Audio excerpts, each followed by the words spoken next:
ओम श्री सिद्धभैरवाय नमः. आता आपल्या शास्त्रात काय सांगितलेले, पुनर्जन्म. आता काही लोक म्हणतात पुनर्जन्म नाही, काही लोक म्हणतात स्वर्ग आहे, पाताळ आहे. पण खऱ्या अर्थानं जर म्हटलं ना तर स्वर्गही नाही आहे आणि पाताळ नाही. ही पृथ्वी, अग्नी, हवा, वारा, पाणी आणि ग्रह तारे. तर पृथ्वी गोल आहे, ती स्वतःभोवती फिरती आणि सूर्याभोवती फिरती, चंद्र पृथ्वीभोवती फिरतो. आणि मग आकाश तुमचं स्वर्ग कुठे, हे काल्पनिक. जसं आपण काय म्हणतो बागुलबा. बागुलबा काय, काहीच नाही. ही भीती आहे. पुण्य आणि पाप. पाप म्हणजे काय? पाप म्हणजे ज्या बोलण्यानं आपल्याला आनंद होतो, ज्या वागणुकीनं आनंद होतो, दुसऱ्याला आनंद होतो, त्याचं नाव पुण्य. आणि ज्याला त्रास होतो आपल्यालाही होतो, त्याचं नाव काय? पाप. अशी भ्रमिका मांडलेली. म्हणून पाप आणि पुण्य. तर ही स्वर्ग म्हणजे आनंद. तर मग आज जशी जशी वासनेच्या संगे जन्म घेणे लागे, तो झाला अंगे हरिरूप. मग जशी माणसाची वासना असेल त्या वासनाप्रमाणे, पूर्वी जशी वासना होती त्या वासनाप्रमाणे त्याला त्या योनीमध्ये 84 लाख योनी आहे. मुंगी, बैल, सगळ्या पृथ्वीमध्ये प्राणी आहेत. आणि त्या योनीमध्ये त्याला झाडं, वनस्पती त्याची जन्म होतो. वासनेच्या संगे जन्म घेणे लागे, तो झाला अंगे हरिरूप. आणि मग जर पुण्य आणि पाप समान असलं तर त्याला परत मनुष्य जन्म मिळतो. आणि मग त्याची जशी वासना असेल त्या त्या योनीमध्ये त्याला येतो. आणि त्याची राहिलेली वासना, इच्छा, आकांक्षा तो पुरी करून घेतो. आणि मग आपण म्हणतो हा वाडवडील जन्माला आला, हे वासना खरी गोष्ट आहे. तर ह्या पृथ्वीमध्ये जशी वासना असेल त्या योनीमध्ये त्याचा जन्म होतो. आणि तो देह, आत्मा अमर आहे आणि देह हा क्षणभंगुर आहे. आणि तो आत्मा त्या वासनेप्रमाणे त्या योनीमध्ये. तर बघा काही ठिकाणी कुत्र्यांची जी व्यवस्था आहे, बैलांची व्यवस्था आहे, गायची व्यवस्था आहे, ती माणसाची नाही. काहींची खूप हालत आहे. का?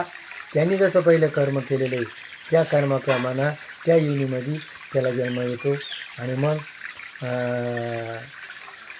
आपण म्हणतो हा अमका जन्माला आला, तमका जन्माला आला.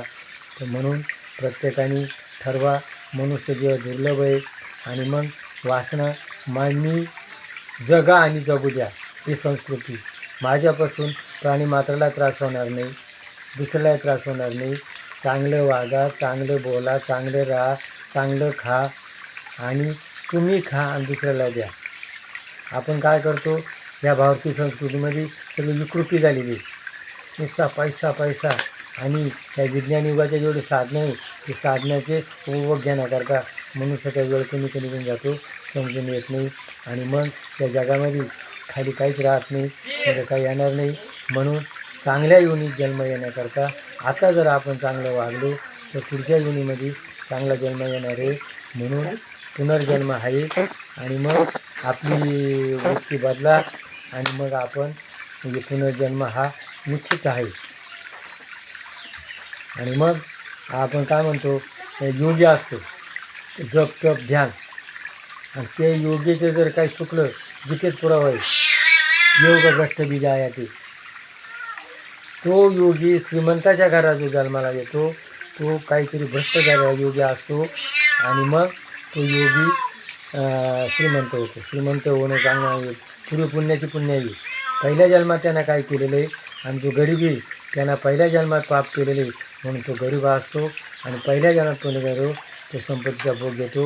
म्हणून पुढचा जन्म चांगल्यावरता आपण चांगलं कर्म करा, चांगलं वागा. देव आपल्या हृदयात आहे, देव आपल्या आईबापात आहे. म्हणून आज हा मातृदिनी पोळा येणार आहे. मातृदिनी पोळ्याचे संकल्प आपण करू आणि आपण जगू, आपल्या आईवडिलांची सेवा करू. आणि आपण जर आपल्या आईवडिलांची सेवा केली तर आपले करणारे. आणि ध्यानात ठेवा, सुनाना जर सासूला त्रास दिला तू सुनवणार आहे. आणि ध्यानात धरा, ते क्षणभंगुर आहे. आणि आपल्याला पुढच्या जन्माचा प्रवास करायचा आहे. तर चांगलं वागा, चांगलं बोला, चांगलं जा आणि आनंदी राहा. तर माणूस काय करतो, आत्म्यात सुख मानत नाही, वस्तू सुख मानतो. मला काय मिळेल, मला काय मिळेल. अरे वस्तू सगळ्या जागावर राहतात, तू संग काही नेत नाही. जसं मधमाशा मध गोळा करतात, त्या पोटाला खाती नाही आणि मग मुंग्या हे करतात, कुणीतरी येतो आणि ते घेऊन जातो. तसं आपण कमावलेले दुसरं करतो, मुंग्या धान्य गोळा करून घेतात आणि त्या धान्याचा वापर दुसऱ्यालाच होतो. पक्षी खातात, त्यांना काही होत नाही. तसं जोडून या धन उत्तम व्यवहारी उदास विचारे विचिकारे.